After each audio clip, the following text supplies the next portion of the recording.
Baik, adapun tujuan dari analisis SWOT adalah menemukan aspek krusial dari kekuatan, kelemahan, peluang, dan ancaman yang dialami oleh suatu perusahaan. Keempat aspek tersebut berguna untuk meningkatkan kekuatan, mengurangi kelemahan, membangun peluang lebih baik, serta menghindari ancaman yang mungkin terjadi pada masa depan.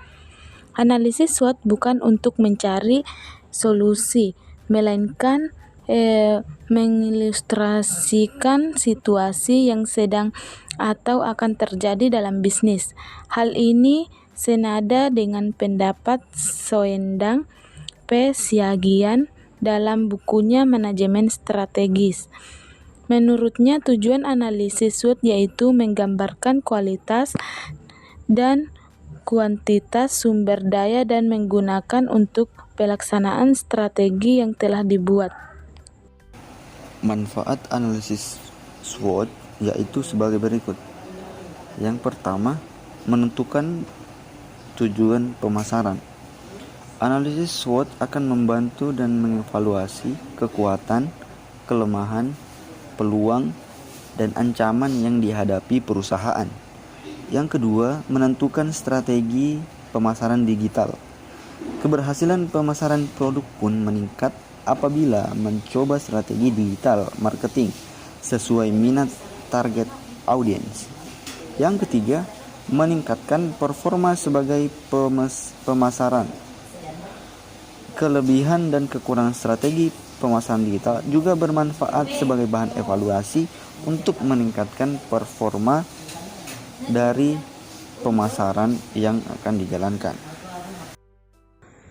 Rujakin Aja merupakan salah satu outlet kecil berkonsep milenial yang berlokasi di Jalan Poros Tinambung, depan Pasar Lama Tinambung, yang menyediakan berbagai varian rujak buah sesuai selera kita. Tidak hanya rujak buah, di Rujakin Aja juga menyediakan beberapa menu pilihan seperti sop buah, tumpeng rujak, smoothies atau minuman, dan salad buah. Awal terbentuknya usaha ini pada tahun 2020 di saat masa pandemi COVID-19. Saat itu saudari Ipa dan adiknya mencoba untuk menjual, awalnya hanya menggunakan gerobak kecil saja, tapi sekarang sudah lebih baik dengan outlet kecil yang menjadi tempat untuk mereka jualan. Selain rujak buah, tersedia juga sop buah, salad buah, tumpeng rujak, dan rujak kindring. Harga mulai dari 10.000 hingga 15.000 rupiah. Rujak kindring 15.000 rupiah, sop buah 10.000 rupiah, tumpeng rujak 60.000 rupiah sampai 350.000 rupiah. Rujakin Aja juga memiliki 2 karyawan untuk melayani konsumen. Lokasi yang berada di pinggir jalan memudahkan para konsumen yang ingin membeli produk Rujakin Aja karena mudah ditemukan. Jam kerja Rujakin Aja dari jam 10 WIB pagi sampai jam 10 malam. Baiklah, langsung saja. Dalam melakukan promosi, mereka menggunakan media Instagram, Facebook, dan WhatsApp untuk mempromosikan jualannya. Rujakin Aja memiliki visi, yaitu selain untuk membuat usaha kami lebih banyak dikenal dan disukai orang, kami juga ingin orang-orang hidup lebih sehat dengan memakan buah. Sedangkan misinya yaitu menyediakan bahan-bahan yang berkualitas seperti buah yang segar. Dalam performa keuangan Rujakin Aja memperoleh omset harian dari 2 juta sampai 3 juta dalam sehari. Mereka bisa dapatkan tergantung dari tingkat permintaan konsumen. Dari sini dapat disimpulkan bahwa usaha Rujakin Aja memiliki banyak peminat untuk produknya. Tidak hanya rujak buah, tetapi juga produk mereka yang juga unggul, seperti minuman smoothies yang sempat viral pada masanya. Langsung saja, karakteristik untuk pasar UMKM seperti Rujakin Aja sangat bergantung pada permintaan konsumen, persaingan pasar, dan tren pasar. Beberapa karakteristik pasar yaitu memahami perilaku konsumen dan tingkat persaingan. Perilaku konsumen di mana kita harus bisa memahami kebutuhan dan keinginan, bertujuan agar pemasar tetap dapat memenuhi kebutuhan dan keinginan pelanggan, sehingga pelanggan mendapatkan kepuasan yang lebih besar dan berujung pada loyalitas pelanggan. Untuk itu, usaha rujakin aja selalu mengembangkan produknya dengan berinovasi serta membuat produk yang baru dan melakukan pemasaran yang efektif untuk kepuasan yang lebih besar dan berujung mencapai loyalitas pelanggan. Memahami tingkat persaingan pasar sangatlah penting di mana kita bisa tahu keunggulan dan kelemahan pesaing sehingga kita dapat menentukan strategi bisnis yang tepat. Terima kasih. Analisis SWOT yaitu bagaimana menganalisis suatu perkembangan mengenai kekuatan, kelemahan, peluang, dan tantangan.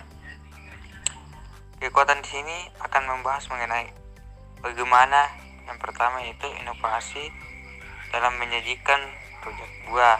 Kedua, harga yang terjangkau dari berbagai kalangan masyarakat. Seterusnya, adanya komunitas penggemar rujak buah, fleksibilitas dan menyesuaikan selera konsumen, kemampuan untuk melakukan inovasi dan pengembangan produk yang sesuai dengan tren pasar. Proses pembuatan cukup simpel dan tidak membutuhkan waktu yang lama. Selanjutnya itu kelemahan. Yang pertama, persepsi bahwa rujak buah kurang mewah. Kedua, bergantung pada faktor cuaca untuk ketersediaan bahan baku. Ketiga, pengelolaan dan penyimpanan buah yang kurang jenis. Keempat, harga bahan baku cenderung mahal, terutama buah-buah organik. Selanjutnya itu peluang.